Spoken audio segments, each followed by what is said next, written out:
Alors, en son yoga les chakras, de quoi on va parler aujourd'hui? On va parler de la concentration, ou plus précisément de l'objet de concentration. Quand on fait de la méditation, on va pouvoir, par exemple, ceux qui connaissent la méditation à la bougie, se concentrer sur la flamme de la bougie. Ça nous permet d'avoir quelque chose de physique devant nous, qui nous permet de, de lier un sens, donc là pour le coup la vue, à un objet en plus qui bouge, donc ça va créer une interaction entre vous et la flamme. Du coup, on va chercher à avoir une concentration. Mais l'objet de concentration peut être aussi, quelque chose de plus subtil, dans le sens où ça peut être, une pensée, ça peut être, un mantra, par exemple. Si on répète une phrase, quelle qu'elle soit, en sanskrit, en français, tout ce qui va pouvoir vous aider à vous concentrer et de pouvoir de répéter et de maintenir cette concentration le plus longtemps. Du coup, la concentration dans la méditation, ça reste une étape très importante qui est assez longue à développer en général et qui va être, liée simplement à l'entraînement et à l'expérience que vous allez accumuler. Aussi liée à, bien sûr, votre état du jour et ce genre de choses.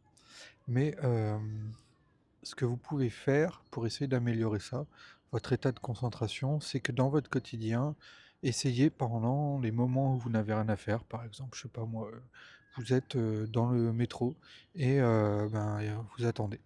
Donc ce que je vous invite à faire, c'est à fixer du regard quelque chose, un objet. Évitez de fixer une personne, ça peut mettre le malaise.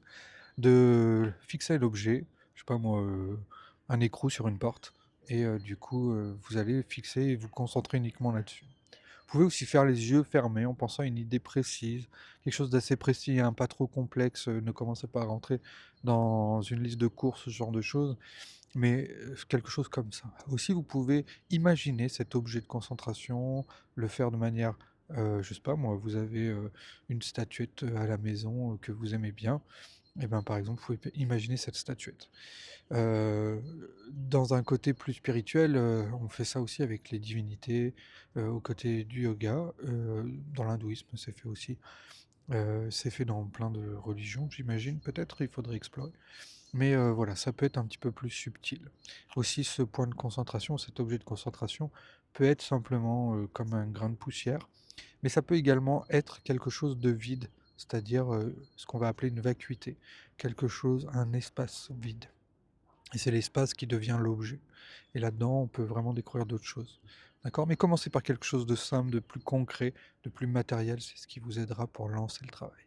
Allez, abonnez-vous à Nechi Yogashala sur School. À très vite les amis. Ciao, ciao.